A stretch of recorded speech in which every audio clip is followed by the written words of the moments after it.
artist. I feel like he's J. Cole's brother. Like you know, like Irish twins. Y'all kind of look alike. Y'all kind of have the same name, and y'all kind of when I was listening to your music, it reminded me a lot of J. Cole. I'm pretty sure you get that a lot. But his name is J.Larry, and he's all the way from Tampa, Florida, and he's all the way up here in the A rocking with me. Welcome, J.Larry. How y'all doing? How y'all doing? Let's give everybody an Instagram. You can follow me on all social media at official J.Larry, OFFICIALJLARRY. So is that your like full government name? No, my name is Jordan Larry. That's my government name. But J.Larry, honestly, because I couldn't think of anything clever, and I wasn't trying to be corny, and people already call me J.Larry from like sports and shit. So I was just like, I'm gonna roll with that. Oh, so you play sports? I play baseball. Oh. Yeah. So were you born and raised in Tampa? No, I was born and raised Panama City, Florida. That's where I'm from. I wanted to make it from Florida. Like that's where I want to pop off. I don't want to go to Atlanta where they already popping, and then be like, oh, but I'm repping Florida. It's just like, well, nigga, why you come here? Because we popping type shit. You know what I'm saying? So I kind of just wanted to do it more organic, like with the people that I'm already doing music with. A lot of people there, they're trying to either do the Atlanta thing, or it's like, I don't want to say Hispanic music, but I don't know what it's called, like Spanish music, I guess, because it's a big ass melting pot, like from a bunch of like international people. So it's a bunch of like Spanish influenced music down there as well. Yeah. So like, have you always been into poetry or like? I've always been into music. So like, even when I was a kid, I was an athlete. So I was like, I ain't gonna lie, I was like, none of y'all niggas gonna make it. Like all y'all sound, I was like, all y'all sounded like, I was just like, I just don't want to be that person. Like, oh, you trying to be a rapper now? So I was never trying to be that dude. But I always would fucking rap in the hallways. Like if you ask anybody that went to my high school, they could tell you a million stories how I was rapping in the hallways. I was never rapping my shit though. I was rapping like some J. Cole, some Drake, some Tupac, whatever it was, but always fucking rap. I don't remember what your question was, but. No, it was I don't remember. But I guess that's how I started rapping. My homie Red had put me on. I never heard of J. Cole. And before this, I was T.I. Like I literally was T.I. I looked like T.I. I sound like T.I. Everything I did was T.I. I had everything. I was T.I. I was literally T.I. It was T.I. and Wayne was running everything. And like the first time I heard Cole, it was like the first time like I heard something conscious, and it was just like, oh shit, like it made me feel something. And the feeling that it made me feel, I was just like, yo, what is this shit? So I was like, I wonder what that was like to like give that feeling to people. So that's what really, so it wasn't like a specific line, but it was like a feeling that made me want to do music. I was like, if he can make me feel this way, if I can make somebody, because I know the way I feel about him and what his music does, I'm like, if I can make somebody feel like just a fraction of this, like I feel like my job would be complete, because that shit is amazing. I always say music is what feelings sound like. Like that's the best way to describe I feel like music puts words to feelings. Like people feel a certain way and they don't know why. So it's just like, I don't know, the best way I know how to describe it is just like, this is how you feel, but you can stop feeling like this if you had a word for it. Yeah. Have you ever wrote a song for a girl? Not for a girl. No, I don't make music like for individual people, because I don't want to say it's selfish, but I feel like it's selfish. Like I feel like I can help more people if it's, I don't want to say generic, but like broader. If I made a song specifically about you, my nigga Ryan might not really be feeling that. Right. But if I made, it's the way you say it, because somebody could have the same feeling towards another girl. That's a fact. That's a fact. But you're right. You're 100% right. You're 100% right. You should try that. I will. It's a cheap challenge. So that was May 2015. It's about to be 3 years, actually. Coming up, yeah. That's crazy. So what is the biggest lesson you've learned so far? Be you. Just stay true to yourself. I see a lot of people who do music, and a lot of people I started off doing music with. The people that it's working for, they could be selling out, but that could really be who they are. Like just because you see Cardi B doing some wild shit, that's who Cardi B is. Like that might not work for you, because people gonna realize like that's not really you. You being fake. You trying to do this for somebody else, and it's only a matter of time before people feel like before you get exposed, before people figure out like, okay, this ain't really who you are. So just stay true to yourself, and I feel like whenever you're true to yourself and whenever you can be transparent with yourself, it just allows people to be more receptive with you. It's like, oh damn, you would share that with me? Well, let me tell you about some shit that I actually been through type shit. And it's just, I feel like it's a deeper connection. The best way I know how to describe it is whenever you hear my music, whether you know me or not, I want you to feel like you actually know me. I want you to walk away hearing a song like, I really fuck with that nigga. Like, I know I ain't never met him, but I feel like I know what he talking about. And that's really what I want to do, because I feel like that's what brings like the personal connection out. Yeah. Yeah, because I mean, honestly, like that's really how you grow a fan base. And I'm surprised some of these artists in pop because they haven't said anything about who they That are, makes you where relate. they came from. It's just like all of a sudden, and I think that's why we like Cardi so much is because we've seen her come from this to that. And we seen her grow. You know what I'm saying? Jay-Z, same thing. Like a lot of people, like we've seen them come and elevate and change and stuff like that. So what makes J.Larry different? J.Larry, what makes him different? I feel like just I'm me. Nobody can be me. I feel like, I don't know, when I was in the military, one of the things they always taught me, they was like, as long as you do your job, you'll be successful because there's enough people out here fucking it up. And I feel like it's the same thing with music. As long as you stay true to who you are and you know what you're doing, you stand for something and you stand on that, like you don't compromise, I feel like that's what sets you apart. Because there's going to be enough people who are out here who are just going to chase the money. They're like, oh, fuck it, I can get 10,000 if I just write a song about some bullshit right now. I'll give you that bullshit song. And it's just like, now everybody knows you from that bullshit song, so now you can never grow past that point. But if it's just like, no, I'm cool, I'll wait off. I'll just keep doing what I'm doing. Eventually, I might not be getting that money, but I got all these people who are fucking with me. They're like, fuck that, this nigga ain't sell out. So now I have true supporters, not people who are just going to flake on me because I just made some hot shit right now. I've been dropping a bunch of substance shit that made you relate to me and it made a bunch of other people relate to me. So now they fucking with me and I just grow. And I feel like that's what sets me apart from most people. Is that why you named this EP It Can Wait? No, this EP is called It Can Wait is because I'm actually working on an album. And a lot of the music that didn't make the album, I wanted to put it out as, I don't want to just say like free music and just drop it because I feel like the music is good. The music's still really good and I want the people to hear it. But it's really just shit that didn't make the album. And I know if I would have just presented as shit that didn't make the album, people would look at that as a way like, oh, well, if these are just his throwaway tracks, why should I listen to it? Because these are his throwaway tracks. So, and I don't want it to be like that because even though they are the throwaway tracks that didn't make the album, it's good quality music that I want people to soak in and grow with. That's why I packaged it as an EP instead of just dropping it on just like random singles or whatever. So It Can Wait. Really, all it is saying is like the album, it's so good, like it can wait. Here's some shit that you may think is good, but honestly, you don't know this ain't shit. Like the good shit, like it can wait. I promise you, it can wait. That's why. So I was wondering, like, what is that process? So how many songs are you anticipating that's on the album? What's the album called? I can't even tell you what the album's called because I don't know yet. This is the first time I've did something different. The process this time is different than any other project I've ever went into. Most projects I go in with a concept or a title or a feeling or something where there's like a thesis and everything is revolving around that thesis. This is the first time I went into a project and I was just like, I just want to be free. I don't want to go in here saying like, I'm going to make a song about this. I just want to wake up and make music and however the fuck I feel that day, that's what I'm going to create. So if I'm sad this day, if I'm happy as fuck tomorrow, if I feel like being ratchet, if I feel like telling you a story that's making you connect, I'm going to just do it because I just want to get my true emotion and my true feelings out. So whenever I did that, I just came up with a body of work so far. It's not completed, but I good 90, 85% complete. And just the body of work is just a bunch of emotions just like through these past couple months. So this process is different. That's why I'm having trouble to like put a concept or a title on it because it's being pieced together, honestly. Whereas most projects, I know exactly what I'm gonna talk about and everything on this album is gonna revolve around this. And this time it's different. It's true emotions. It's actually how I feel. And I feel like you're gonna be able to tell whenever you hear it because you can be like, damn, like I really relate to this on another level because he's just being honest. Right. Is it like hard deciding like, oh yeah, nah, this is a throwaway or nah, this is gonna stay like? It is as an artist because it's like your children. It's like, it's disheartening, but I take criticism very well, and I'm like a very blunt person. So if you don't like some shit, I would rather you tell me like, nigga, just tell me the shit is not good, bro. Like, I'd rather you tell me before I go out here and perform some shit in front of 1 million people, and I'm thinking it's good, and they be like, ain't it, big dog? Ain't it, big dog? These days, it's amazing to me because I be at showcases, concerts all the time. People will pay so much money just to stare at you and even if they rock it with the music, like. They won't, like, you know, they won't show love until you get off the stage and be like, oh man, that was dope.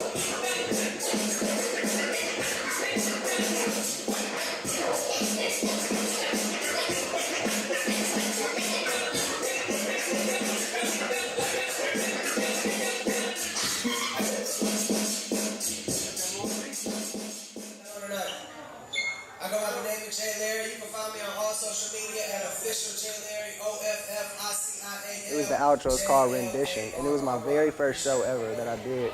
And like I had 50 people come out, and this is just some small shit back home. But 50 people, like in my mind, that was a lot of people, like for my very first show. Yes, for you, that's exactly. And it was only me. It was. I was just like, yo, this is tight as fuck.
I did the show, and after, like, as I'm on stage, I go through the show. Afterwards, everybody's dapping me up. But on the way home, I'm writing a song about the experience from my first show. And long story short, from my perspective, wasn't nobody really fucking with this shit. Because if I'm performing, everybody was in the back, everybody on their phone, or they got their shit up like this, and ain't nobody really singing along, don't nobody know the words, and nobody's actually up close on the stage engaged. So like from my perspective, it's just like, yo, these people ain't really fucking with me like that. But the moment I get off the stage, everybody's like, bro, you killed that shit, blah, blah, blah, man, my nigga, blah, blah, blah, let's get a picture. But if you listen to the song, it just gives you my perspective, and it's just like, damn, this ain't how I feel. Right. Even though you felt like you might have been supporting, I didn't feel that support at all. Right. So you really have to listen to the song, but that song dives into it. But I'm looking at it and listening to it in a different way, because I'm looking at you like, oh, how's your stage presence? Like, you know, how are you controlling the crowd or whatever? And today, as an artist, as an up-and-coming artist, I feel like that is the most important thing to do, is control the crowd and not let them control you. So if you see that nobody's like bouncing around or whatever, make them, you know what I'm saying? Make them remember you or whatever. Don't just do the average, like, you know, blah, blah, blah, whatever. Absolutely. Whatever. Like, talk to them, engage with them, ask, you know what I'm saying? Like, because Just put your personality into it. Right, Yeah. be yourself, because they paid to see you, like whether they did or not, they got drinks, they came out. Absolutely. So it's like, yeah, y'all go fucking rock with me. Absolutely. You know? Do you ever feel like you have to dumb down? I wouldn't even say dumbing down. That's what I learned about. Like, dumb down is a bad way to put it, but I know exactly what you mean. But dumb down is really smart, being smart. Like, because dumbing down, really all they're saying is giving you something that you can digest. Right. So if it's like almost like throwing a lob alley-oop to LeBron James. It's like something that you know, an alley-oop, like a lob, an alley-oop, you know, dunk in basketball to LeBron James. Right. Yeah. Probably the same person in the playoffs. Yeah, but you ain't know the playoffs is going on? You wildin'. Because we're on the way to Nashville, and I'm watching, I'm like, oh, this game looks serious. I was like, yeah. It's the playoffs, I was yeah. like, oh, shit already? Oh, damn. It's just making something digestible to you, and like, it's doing it in a meticulous, a dope way, but making my next line predictable. So you know what I'm gonna say before I say it, but not doing it in a corny way. Right, That's right. really what dumbing down is. Right, making it easier for them to grab. Exactly. So whenever I'm rapping on stage, you don't have to just be like super attentive. Like you can be like, I can sing along to this shit because I know what it's gonna say. Right. And it's just like, you know what I'm saying? it's just that's all it is. Yeah. Yeah. It's a little catchy. Speaking of, you know, you were saying making money for shows and merch. You actually have your merch on right now. Absolutely. Lovers of Art, you can see it right there. We did have a website, loversofart.com, but I'm in the transition of getting that website, so that website's down right now. But you can follow me on all social media networks at official J.Larry. You can hit me up for merch. I have t-shirts, hoodies, hats, all that. So Lovers of Art was just my play on like trying to make it all-inclusive type shit, something we can all relate to. I like that. I like up. that. You know, a lot of people, it's sad because a lot of people just think they're not creative in any type of way. They have no artistic ability. You do. Like, if you do. Like, everybody has it in them. You just have to pull it out. And some artists are like that. They will pull it out. What I've actually realized is a lot of people don't realize they're talented. Right. And it took me the other day, I was writing a rap, and I ain't gonna lie, I knew when I was writing it, I knew the rap wasn't good. I'm gonna be honest with you, I knew the rap wasn't one of my best raps, but it was just something just to get out so I can get my shit out so I can start flowing. And I played it for somebody, and they were really fucking with it. And I was just like, bro, this isn't good. And he was like, you have to realize, like, people who are talented, most of the time they don't realize they're talented because to them it is easy. It is natural for you. Some people are really good at drawing, but to them they'll be like, yo, this shit is trash. And you looking at it like, nigga, this shit is amazing. Like, bro, get this shit to me. They'll be like, no, it's just because talented people, they don't realize it. Like, I can do something and it might be super duper easy for me. But for the average person, that might be really fucking hard because I don't realize that is my talent. So I feel like that's what it is with a lot of people. A lot of people do have talents, and a lot of people do have them inside that you have to dig out. But I feel like a lot of people don't even have to dig it out. They just don't realize what they're talented at. But I paint, and, you know, it took me, first it was like more on some just, oh, let me just do something to get my mind off shit, like anxiety thing. But then, you know, started like coming around people, whatever, and I'm like, yo, like, you really good at art. And I look at it like, because I'm comparing myself to other people. And I'm like, nah, to other people, like, yeah, I ain't shit. But really, you just don't realize your gift. Yeah, you know. You don't realize what you're doing is hard as fuck to do. Right. And not everybody can just pick up a pen and be like, draw this face. You're just like, all right. You see they lines ain't straight. You're like, okay, well maybe. You're like, maybe I do notice them. Were you just sitting one day and you're like, man, I just want a clothing. I just want something. Nah, I knew I had to make it more than me. I knew I wanted to do merch and stuff, and it's just like, as a rapper, what am I gonna name it? J.Larry merch? Like, what am I gonna put on the front? J.Larry? Like, niggas don't wanna walk around with my name on that shit. So it's just like I had to make something, that was dope. I didn't wanna make some corny shit. And I knew, and I took my time with the name because I didn't want it to be Lovers of Art, and then next week it's J.Larry Music, and then the following week it's Everybody Loves Art Music. Like, I wanted to settle on a name, and then once I settle on that name, make everything go with it. And that's what I did with Lovers of Art. For one, do you want to stay independent, or would you want to sign with? I ain't gonna lie, the more research and the more learning I've been doing, I think I do want to stay independent, especially whenever it comes to like these contracts and label deals and stuff like this. Because before I was super naive, it was just like, yo, I want to sign, blah, blah, blah. I want to sign to Dreamville, I want to sign to Rock Nation, I want to sign to Interscope. Like, I just want to sign, I want to be on.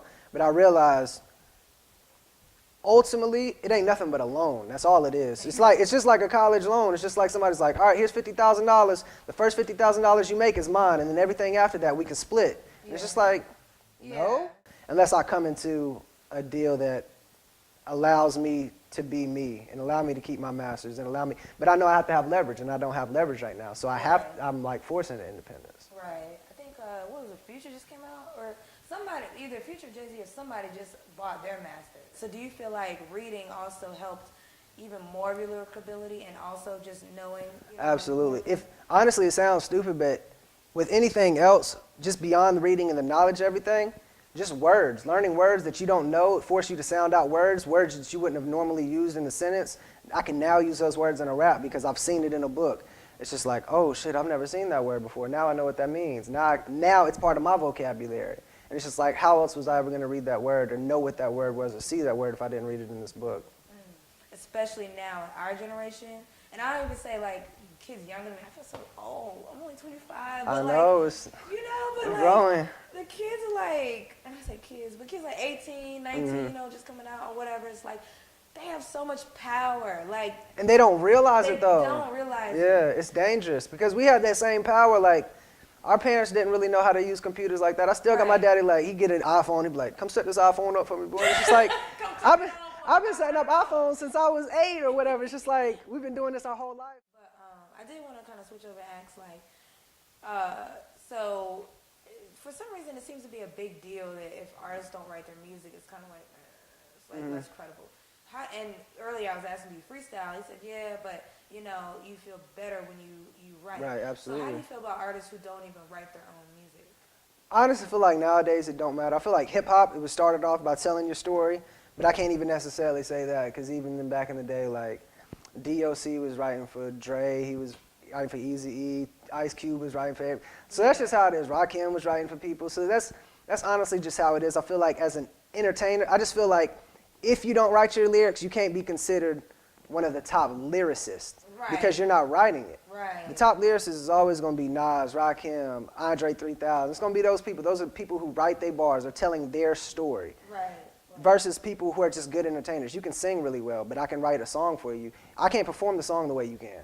That's your talent. I can't do that. Though I made these words probably wouldn't have been as impactful coming from me. But you have a way of performing it that I can't. You might have an audience that can connect to that. You might have the story that can connect to that, but you don't necessarily have, I'll just say the penmanship to tell your story. Because not everybody's able to vocalize necessarily how they feel, and that's what I feel like music is. But if I can vocalize that for you and then you can go out there and deliver it, that's just what it is. So I don't mind people having ghostwriters or not even penning their stuff, but I have a problem with you claiming to be like the best or claiming to be like a top lyricist if that's not the case. Right. But if we talking about Drake's wrote most of his music before Quentin Miller, so Drake can still be a top lyricist. Imagine if everybody had to buy his music. You know what I'm saying? Just like earlier you said, we don't buy music anymore. Everybody had to buy Michael Jackson music. That's the only way you hear it. It's so easy to download music. It's so easy to find music. Do you think that's a advantage for artists? Or it could be a disadvantage because it's just so much out there? I'll tell you this. I say both. I say it's an advantage because you now have more platforms to put your music. You can put it on Spotify, Tidal, iTunes. It's more accessible for more people. Not everybody can afford iTunes, so some people have to go to DatPiff where it's free, and they can just get it from there. But in that same sense, everybody now has the opportunity to upload. So it's just a lot more shit you have to filter and sift through to find the good music. You want to drop that album that's untitled, the title's pending, in July. The reason I don't have a date for it is because I want this to be the most received by the public. So I'm really trying to work on getting placements, magazines, blogs, just influencers. Even like I'm trying to actually use social media as an advantage. So like reach people who have audiences on Instagram or have audience and followers on Twitter and have them like help me promote my shit. So really that's why I don't have a date on it, because I don't want to I don't even want to say waste time because that sounds hella fucking disrespectful to the people who do support me right now. But I don't want to put out something that is amazing, and only have 10 people listen to it. Right. You know what I'm saying? Right. Like that's why I'm really just focused on networking. That's why I'm coming to Atlanta, doing an interview, networking with people. So more people will be in tune, and that's why I put out throwaway EPs like It Can Wait, so people have something to relate to, and they'll be like, oh, this dude's kind of dope, and I heard he got some shit coming out soon, just word of mouth. Absolutely, that's literally exactly what it's supposed to be. Yeah. Okay, because they're hungry for it. Exactly. All right, okay. So It Can Wait is the appetizer. Absolutely. And it's on Apple Music right now. It's on SoundCloud. Apple Music, I have my last project was called These Things Take Time. I dropped that in August. Okay. And that's on Apple Music, Spotify, Tidal, all that. Okay. But all my other music is on SoundCloud, and you can find my SoundCloud, J.Larry, and that's it. You'll find everything, my whole discography. So 2018, what's this month? April, about to be May. Yeah. So my word for it was elevation. What would your word be? My word, consistency. Consistency. Stay consistent. Yeah. Absolutely. I like that. Consistency. This is definitely going to be on chiefsteady.com. Make sure y'all subscribe to the blog, subscribe to the new YouTube page. I had one that was Freda Show, but I kind of was like, man, let me just put it together. So it's chiefsteady.com on YouTube and the blog as well. Definitely putting this up. Shout out to Ryan. Absolutely, and I appreciate y'all time. You can follow me on all social media networks. Official J.Larry, OFFICIAL. You can follow me on SoundCloud, J.Larry. Just let me know what you think. Great. And give him a little taste. Just acapella. Just give him a little taste. Let's see. This time it'll last forever.